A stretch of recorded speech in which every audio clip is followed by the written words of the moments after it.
to True Crime Stories with Crimeatorium.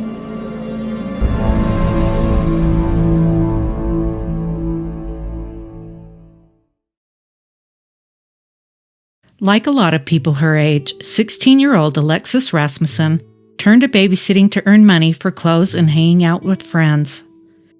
In September of 2011, she was hired to watch a married couple's 2 children while they went out on a date. Plans changed, and Alexis didn't babysit that night. This is Alexis Rasmussen's story. Alexis was going to make a difference in the world, her mother Dawn said. Alexis loved to dance, read, shop, and spend time with her family and friends. She loved her family and was especially close to her brother, who was her best friend. While looking at the various pictures of Alexis, it's obvious by that infectious smile that she was an outgoing girl and probably a lot of fun to be around. Dia Millerberg, 38, and Eric Millerberg, 36, were a married couple that both had various criminal convictions against them. In 2011, they were each on probation for their crimes. The Millerbergs lived in North Ogden, Utah, about 50 miles north of the capital, Salt Lake City. The air was crisp with the season of autumn on September 10, 2011, when the couple hired Alexis to babysit their 2 children. Alexis texted her mother at 11:30 to let her know that the Millerbergs were still out. Her mother told her to spend the night since it was so late. That was the last communication she ever had with Alexis. Alexis began babysitting for the Millerbergs in spring of 2011. The 3 became friends and would drink and smoke marijuana together. Alexis was curious about harder drugs, and when she expressed this to the couple, they introduced her to meth and heroin. This evolved into Alexis being paid with meth for watching the Millerberg children. Alexis was expected home the next day, September 11th, and when she didn't arrive, her mother Dawn called the police to report her missing.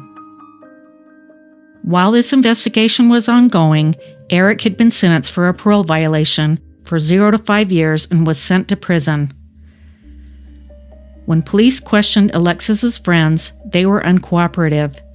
It is speculated that this was due to their own questionable behavior, or perhaps they didn't want to get Alexis in trouble. As it turns out, these friends were aware of the payment arrangements Alexis had with the Millerbergs. It was common knowledge amongst the neighbors and friends of Alexis that the couple had also hired other teens for babysitting with similar arrangements. Police were receiving tips about sightings of Alexis, so they were treating the case as a missing person. The Millerbergs were questioned, and they told the police that Alexis left their house at 11:30 to meet a friend after they went to bed. Officers noted that during the interview with Dia, she appeared to be on a stimulant due to her uncontrollable movements. The friend who Alexis supposedly met was questioned, and he never saw Alexis that night. They did text throughout the night, however. A month into the investigation, a confidential informant came forward and informed the police of the whereabouts of Alexis. On this particular night, sometime after Alexis arrived at the Millerberg home, Eric injected her once with heroin and twice with meth. Alexis would later be described as being ecstatic because this was the highest she had ever been. Eric told friends that he and Alexis performed oral sex on one another. Dia would also testify in court later on that the 3 attempted to engage in sexual activity, but they were all too high. As the night wore on, it was evident that Alexis was having a bad reaction to the drugs. She was cold and disoriented, so the couple placed her in the tub. They claimed that she wanted to be left alone, so they went outside to smoke a cigarette. When they came back in to check on her, she was still cold, so Dia wrapped her in a blanket and put her in their bed. Again, they left her alone to go smoke a cigarette. Eric told Dia that they needed to let her chill out. The next time the couple checked on her, she was unresponsive and had what was described as mucousy stuff coming out of her mouth. Dia was a nurse and she attempted to resuscitate Alexis, but it was far too late for that. Alexis was dead.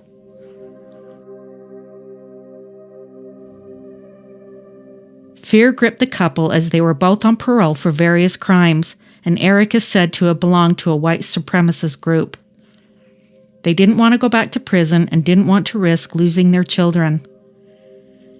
Eric called 2 friends to bring a car to his house to help him get rid of something. He also told them not to ask any questions. Neither of the friends wanted to get involved. I speculate that Eric wanted help so that Dia could stay home with the couple's children. Dia dressed Alexis and the couple put her body in the trunk of their car. The couple brought the infant with them and left the 6-year-old toddler at home alone while they drove to another county in a remote area and dumped her body in the woods. Eric Peanut Smith was the confidential informant that knew exactly where Alexis was. He knew this because he helped Eric move her decomposing body to a more remote location sometime after she had been dumped. On October 18th, 38 days after she went missing, the police found the body of Alexis. She was found with her legs folded against her in a fetal position, her lower half stuffed into a garbage bag. Smith was not charged for his part in the crime in exchange for his information. Search warrants were served and affidavits revealed to the police the phone calls Eric made to friends that night asking for help in getting rid of something. Surveillance cameras showed that on the night Alexis was babysitting, Dia and her went to a pharmacy at 10:20 to pick up a prescription. Together, they sold some prescription drugs to some of Alexis's friends that night as well. Human blood was found in the couple's home where a portion of carpet had been removed. Investigators also located a car the Millerberg sold to someone in another county. Carpet from the trunk had been removed. Eric Smith, the informant, also told police that Eric told him Alexis asked him to shoot her up that night and that she wanted a threesome with the couple. Once all this information came together, the Millerbergs were arrested for the murder of Alexis. By this time, not only was Eric already in jail, Dia was too, for 2 felony counts of falsely obtaining a prescription.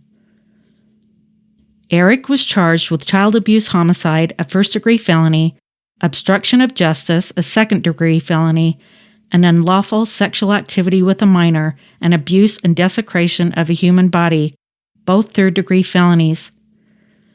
Dia took a plea deal in exchange for her testimony and only being charged with obstruction of justice and abuse and desecration of a body. The trial for Eric began in March of 2014 and he pleaded not guilty. Dia testified to the court that she picked Alexis up that night to babysit, but instead they all got high. Eric injected Alexis with the drugs 3 times, once being in the neck, and that the 3 tried to engage in sexual activity but were unable to due to being so high. The prosecutor would later state that her testimony provided them with valuable information that allowed the case to be solved.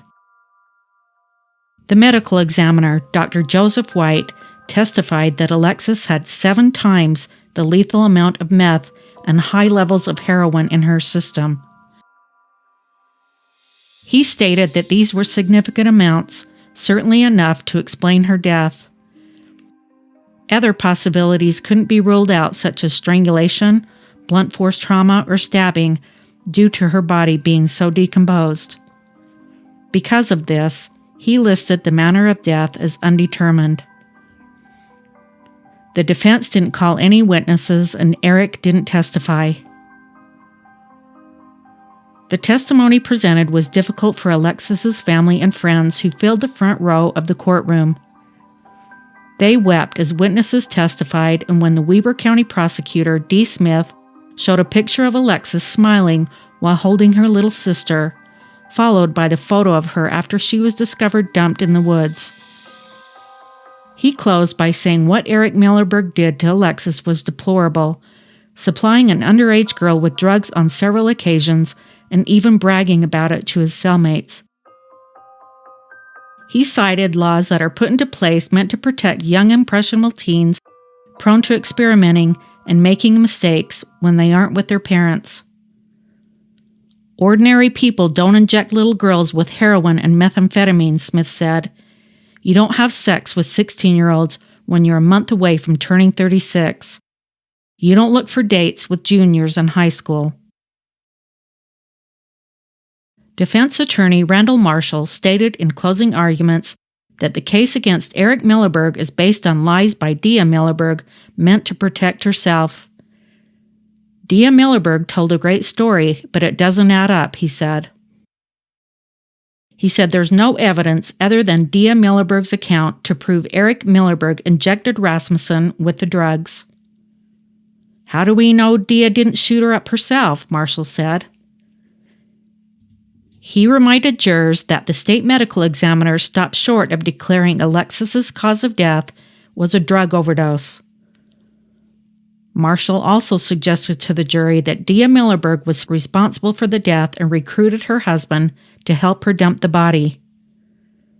The jury deliberated for 2 hours before finding Eric Millerberg guilty on all counts.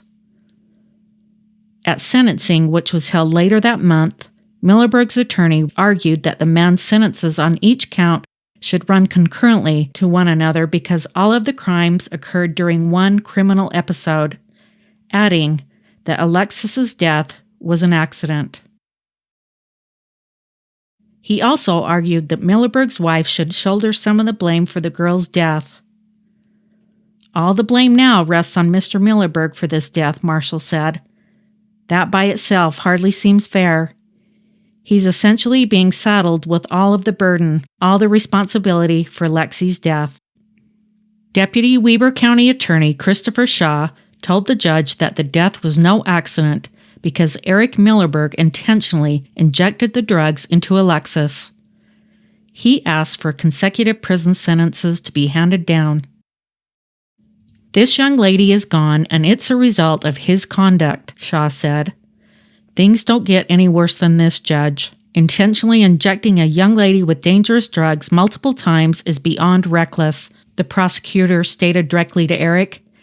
She was simply an immature victim you took advantage of after you injected her with drugs.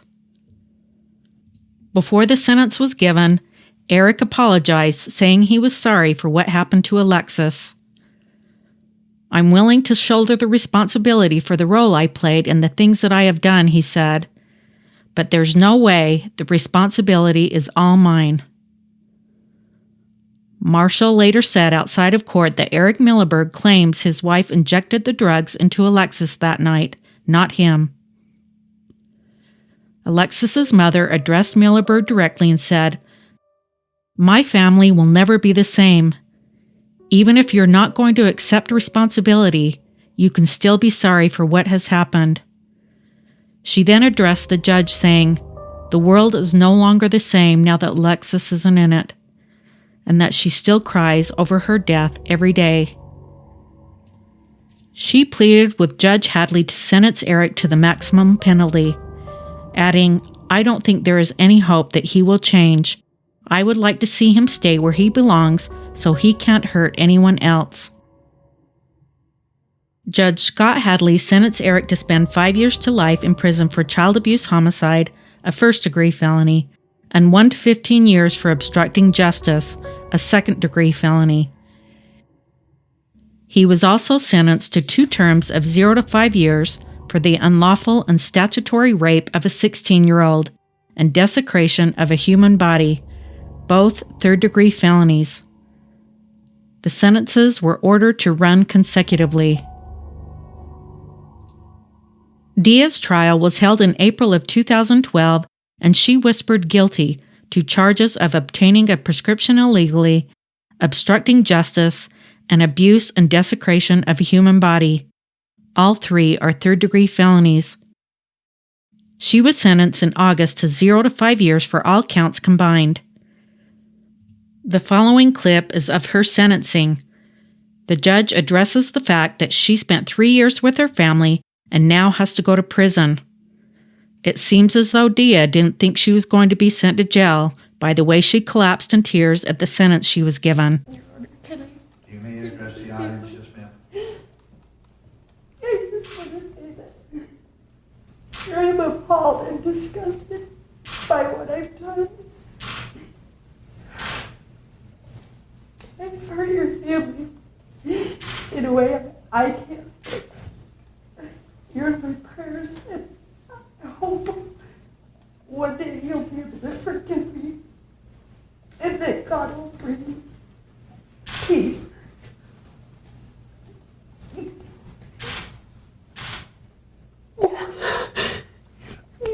Your Honor, I'm not going to make excuses for what I've done. I think it would only make things worse. I have no way to express the magnitude of grief that I feel for Alexis' family for what I've done. But I take responsibility. And thank you for just letting me say my piece. Thank you. The bottom line is, Ms. Millerberg, as you can probably tell from where I've headed, I do think that prison is the appropriate sentence in this particular situation. I realize that 3 years of allowing you to rebuild and your family and everything of that nature, and then to come in and say, okay, Judge, you're going to destroy that. But I take these cases as I find them to be. I didn't have any control that it took 3 years to bring this to trial. I have to balance society's the need for punishment, the need for rehabilitation, and I know defendants get tired of this, but with all due respect, Ms. Millerberg, sometimes it's not about the defendant. I know you have needs, I know you have children, I know you have families, but sometimes, you do such acts that are such extreme and so heinous and depraved, burying this young girl's body and hiding it from the police. You've got to balance that, and you have to put it all in perspective. It's going to be the order and sentence of the court that you're to serve 3 indeterminate terms at the Utah State Prison of 0 to 5 years. I will recommend that they run concurrent. I will recommend that you get credit for all time served, which I showed to be approximately 62 days.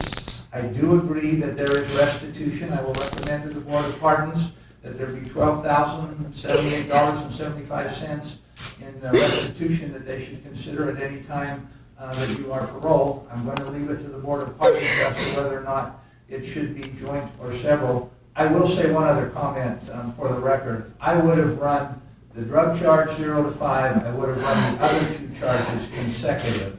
But I agreed up front when I took this plea that I would honor the agreement to run them concurrently. And that's what I've done today.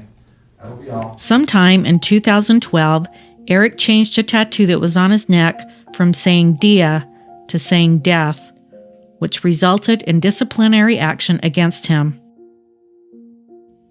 While awaiting trial in July of 2013, Eric was stabbed 24 times in his neck, head, back, and arms by his cellmate, Simon Russell Scown. Eric was transferred to the hospital where he was released 24 hours later. The inmate was charged with attempted murder and obstruction of justice. Dia filed for divorce from Eric, and she was denied parole twice, once in 2015 and again in 2017. She was granted parole in 2018, a year early, for completing a substance abuse course and culinary and business programs. Alexis's mother stated to reporters the following regarding the loss of Alexis. I will never be as happy as I was when she was more than just a memory. Something as small as her empty chair at the dinner table can send me spiraling into sadness. We had to create a new normal because, even though one of the most amazing people in the world is gone, time goes on. Thank you for listening, watching, and subscribing to Crematorium. Until next time, take care.